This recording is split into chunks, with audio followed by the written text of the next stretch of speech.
what's up mga tol? So ngayong araw mag-change oil tayo ng motor. Ang unit natin, Honda Beat FI. Yan, bale sasabihin na natin yung paglilinis ng oil strainer natin. So yung oil strainer, makikita natin yan dito sa may CVT side. Ito yung malaki na yan. Nandiyan nakalagay yung oil strainer natin. Tapos dito yung ating drain plug sa may magneto side sa bandang ilalim. Ito, makikita nyo to. Yan. So luluwagan natin to. Tapos luluwagan din natin yung bolt ng oil strainer para mas maganda yung flow ng langis natin, para ma-drain natin ng maayos. Nga pala, bago kayo mag-change oil, kung malamig ang makina, start nyo muna ng 2 to 3 minutes. Hayaan nyo lang na naka-idle para maganda yung flow ng langis natin, ma-drain natin lahat. Hindi naman totally lahat, pero mas maganda kasi yung flow kapag malabnaw yung langis. So umpisa tayo mga tol. Yan mga tol, sa pag-change natin ng engine oil natin, gagamit tayo ng socket wrench. Ito, ang sukat nito ay 12mm para to dun sa drain plug ng ating engine oil. At ito, ang sukat nito ay 17mm para naman to sa bolt ng ating oil strainer. Tapos gagamitan natin ng ratchet na kalakalawang na. Pasensya na kayo, hindi pa natin nalilinis. At gagamit tayo ng Shell Advance. Nga pala, hindi ito sponsored mga tol, gusto ko lang subukan kasi sa mga nauna kong change oil okay naman siya. Ito yung gamit natin. So ngayon tutuloy na natin yung paggamit natin sa kanya. Gagamit din tayo nito.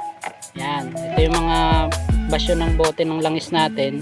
Wala kasi tayong sahuran, so dito natin sasahod yung oil na i-drain natin. So umpisa tayo mga tol. Yan mga tol, umpisa natin baklasin tong drain plug natin. Yan, pakaliwa ang pihit. Yan, papunta dito sa kaliwa, papunta dito ang pihit. Yan, antabayanan nyo lang na may sahod nyo yung oil kasi medyo makalat yan mga tol. Yan, papahawak lang natin yung camera natin. Yan, kapag ka nalawagan nyo na, tanggalin nyo yung socket, tapos antabayanan nyo yung bolt na huwag nang malaglag dun sa i-drain nyo na langis kasi makalat nga, saka mahirap maghugas ng kamay kapag malangis. So ayan, sobrang itim na ng langis natin, napakatagal bago natin mapalitan.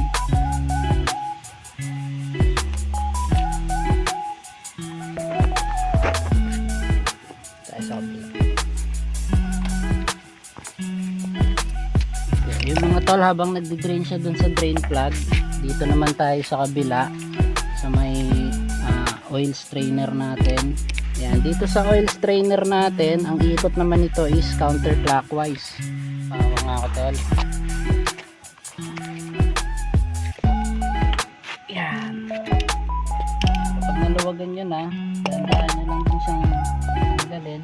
Ingatan nyo, may spring to mga tol, baka tumalsik. So tandaan nyo lang yung pagkakasunod-sunod nya pagka niluluwagan nyo na, kasi baka tumalsik yung spring, mahirapan pa kayo magtanggal.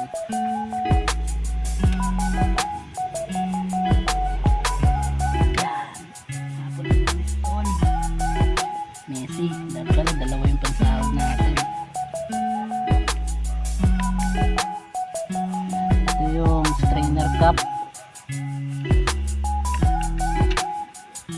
ito yung spring, tapos yung strainer. Yan, tandaan nyo yung pagkakasunod-sunod. Sa spring nya meron siyang dalawang side. Yung isang dulo medyo maliit, so yun yung nakatutok dito sa strainer cup, dito sa takip. Yan, makikita nyo yung strainer natin, dumi na, marami ng aribaba o tawag nila dyan, mga debris, mga oil debris. Yan yung mga nag-grind dun sa moving parts natin sa loob ng makina. So lilinisin natin to bago natin ibalik. Nga pala mga tol, ang unit natin na Honda Beat FI, ang laman lang yan is nakalagay sa dipstick nya 700 ml, pero yung nabili natin is 800 ml. since nagtanggal tayo dito sa drain plug, siguro magtira lang tayo ng konting langis dito sa bote na huwag nating ilalahat ng salin kasi baka sobra naman. Pag sobra kasi baka mapunta naman sa airbox natin yon. So baka isuka ng engine natin palabas sa airbox natin, magkakaroon pa ng oil yung ating air filter. So tansya-tansya lang siguro, pero mas maganda kung meron kayong panukat. So yun mga tol, after nyo madrain yung engine oil, yan, balik natin yung ating oil strainer. Nalinis na natin to. So ang pagbabalik nyan, ganito mga tol. So ito yung spring, yan, salpak nyo lang dito sa ating filter cap, tapos lagay natin tong strainer dito, yan, tapos lalagay natin to dun sa kanyang butas. Ingatan nyo lang na huwag ma-damage yung thread kasi maliit lang yung thread line ng ating cap. So mas maganda kung swabe nyo may pipihit ng pakamay bago nyo higpitan ng socket para hindi masira yung thread. Sa paghigpit mga tol, ingatan nyo lang na huwag masyadong masikip. Hanggat maaari, hand tight lang. Pagka medyo matigas na siya, yung saktong higpit lang, make sure nyo lang na hindi siya matatanggal or walang magiging leak. Pero after nyan, pwede nyo namang check kung may leak. Yan. Yan. After dun sa ating strainer cap, ito naman tayo sa ating drain plug. Punasan nyo lang yung butas ng ating drain para hindi natin maisama pagpasok ng tornilyo, hindi natin maisama yung mga dumi-dumi kasi mahirap na, baka mamaya mapasukan pa ng buha-buhangin, masisira yung thread natin kapag ganun.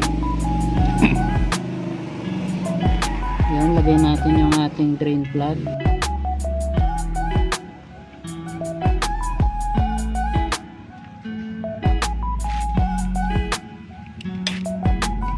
Natin sa paghigpit mga tol, hand-tight lang din, huwag masyadong mahigpit kasi baka masira yung engine natin pagka sobrang higpit yung ginawa natin dito sa drain plug. Saka para hindi tayo mahirapan sa susunod na change oil natin, madali natin siya mabuksan.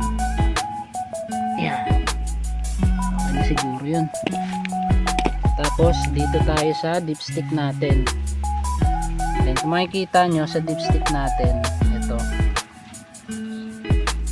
nakalagay dito is 700 ml lang.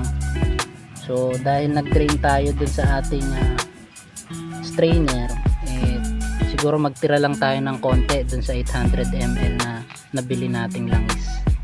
Yan mga tol, buksan natin to. Yan. Tapos sama natin tong ating dipstick sa paglinis para walang may halong alikabok or dumi, buha-buhangin dun sa ating bagong oil. Tapos punasan din natin tong butas paglalagyan ng ating langis. Pagsali natin ng langis, gagamit tayo ng imbudo. Improvise lang to. Ito yung sa mga lumang torotot ng bata ng New Year, since wala nga tayong imbudo, yan ang gagamitin natin. Sakto naman sa butas. Tapos lalagay natin yung ating langis. Ayan, dahil nga 800 ml to, siguro tansya-tansya na lang dun sa ititira natin. Wala kasi tayong panukat, pero madali lang namang tansyahin yan. Ayan, after nun mga tol, balik natin yung ating dipstick. Ayan, takpan natin, sagad natin yung thread, tapos buksan natin ulit para makita natin yung level ng oil na naisalin natin. May markings naman yan dun sa dulo ng dipstick, so madali nating mag-check. Ayan, makikita nyo mga tol, sakto lang naman siya dun sa marking ng dipstick natin sa dulo. Kaya okay na siguro yun. So, ganun lang kadali mag-change oil mga tol. So sa mga gusto mag DIY, walang masyadong budget or tight ang budget nyo, ganyan lang kadali mag change oil mga tol. So sa mga nanonood dyan. Sana may natutunan kayo. Yun lang para sa ngayon. Salamat. Ride safe sa ating lahat.